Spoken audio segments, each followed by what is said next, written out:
technology that's adapted to the kind of jobs I do. All right, I've been shooting for the National Geographic for 27 years. I've basically been cannon fodder for the National Geographic. They take me and throw me at things that nobody else wants to do. So in response, I go and find gear that's going to help me out, that's going to make my job easier, that's going to facilitate something that I might want to try. So that's kind of where I am photographically in response to technology. This guy, cool dude in a bar, right? I'm Irish Catholic, so I have an intuitively good sense of how to light a bar. I just walk in and I know where to put my lights. I don't know why, I don't know how, I just do.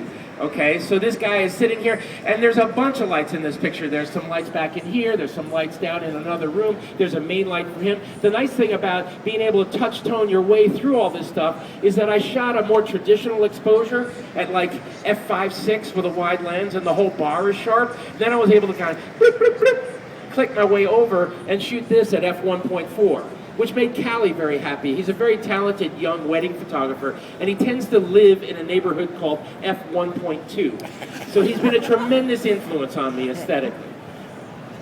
Okay, this looks a little complicated, but it's not. It's a couple of hot lights in the background, steady sources, and a smoke machine. We blew a little smoke in there for some fancy things, but up front, it's two flashes.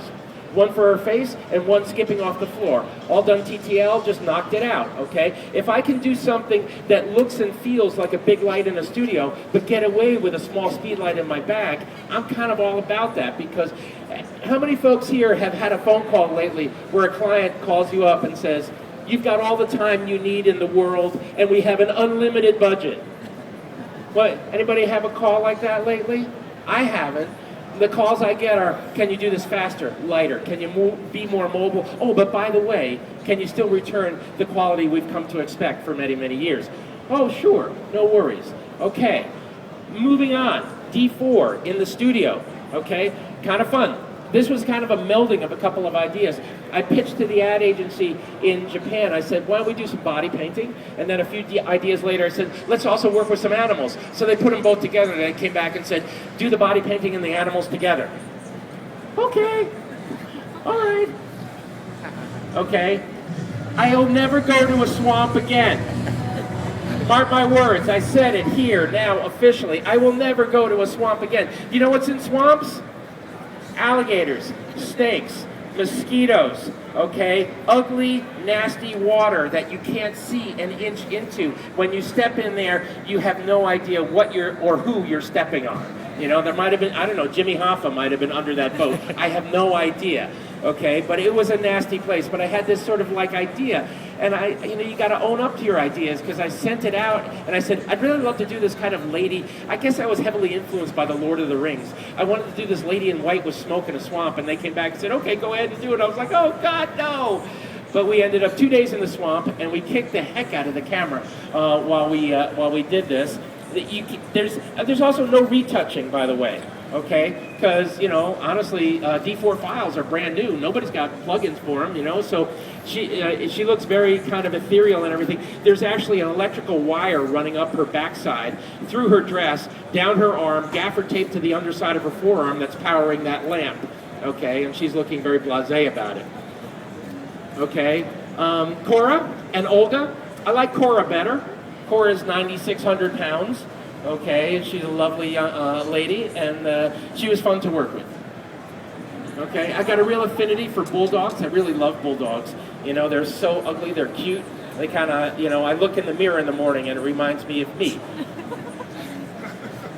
I didn't throw myself too many easy kind of lobs on this, which I probably should have. Okay, so light an entire interior circus tent and then put a black horse and some smoke in there and see if you can light it. Actually, but what it was good to do this, because what we were trying to do is, you know, drive the camera to a place where we saw, you know, bring it to the breaking point, you know. See if it'll hold detail. See how the file responds. See how the autofocus responds. All that sort of stuff. We pushed it really, really hard. Okay. You know, I can do this. No. This lady's amazing. She's a longtime contortionist, one of the world champion contortionists. Okay, Little Joe Lasty, okay, legendary drummer from the Preservation Hall Band in New Orleans. Anybody here know Preservation Hall? Has anybody ever been there? It's a wonderful place, but it's also very dark.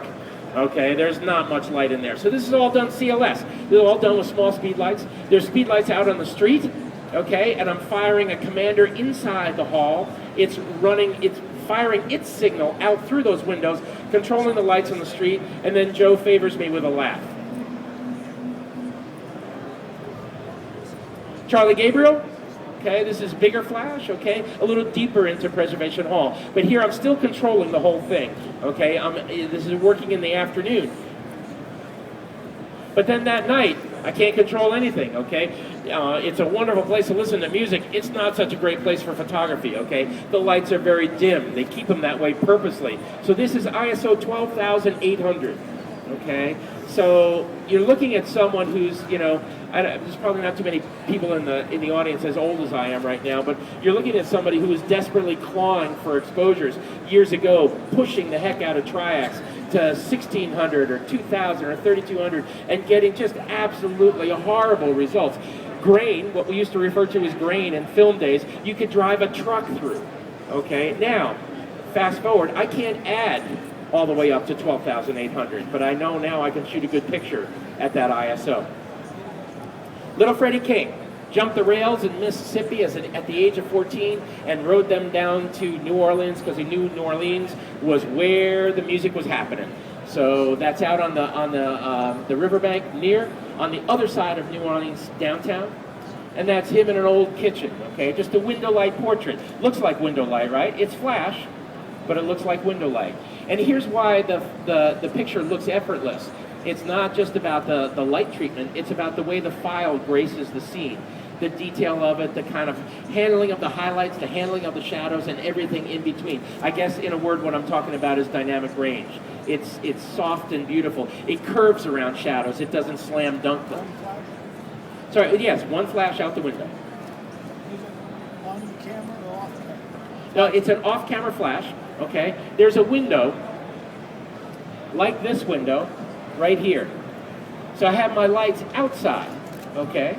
So I pop a flash outside. Where does light come from anyway? Most of the time. From outside, through the windows, through the door.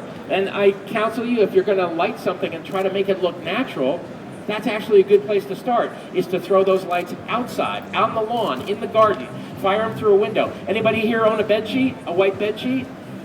Great piece of photographic equipment. Bring it with you, clip it into a window, pop a light through it, and you've got a studio, okay? Easily done. And the nice thing about a bed sheet, unless it's a very unusual bed sheet, is you can fire a CLS signal through that bed sheet and control that flash that's just outside, okay? Just goes right through it, talks to that flash, tells that flash what to do. You're sitting then at camera, and you can have a latte while you're making pictures. It's actually, you're not working that hard. And that's actually, at this point in my life, in my career, that's really not what I'm looking to do. Because I do work very hard. I've done some huge productions for the National Geographic. I've basically broken my heart and died out in the field, okay? And that's really, really hard work. But if I can just turn a corner a little more easily and get something done via technology that I used to have to labor at, I'm good to go with that. All right? So, shoot some pictures? We cool? How many folks here use flash on a regular basis? How many folks use TTL flash? Okay? How many folks love their flash? You love your flash? Love my flash? How many folks are completely comfortable with their flash and always returns a good result? How many folks had an amazing photograph the very first time they used the flash? Now, mine was a disaster too. So let's go ahead and let's court disaster once again. Let's put a flash on the camera and go take some pictures. All right.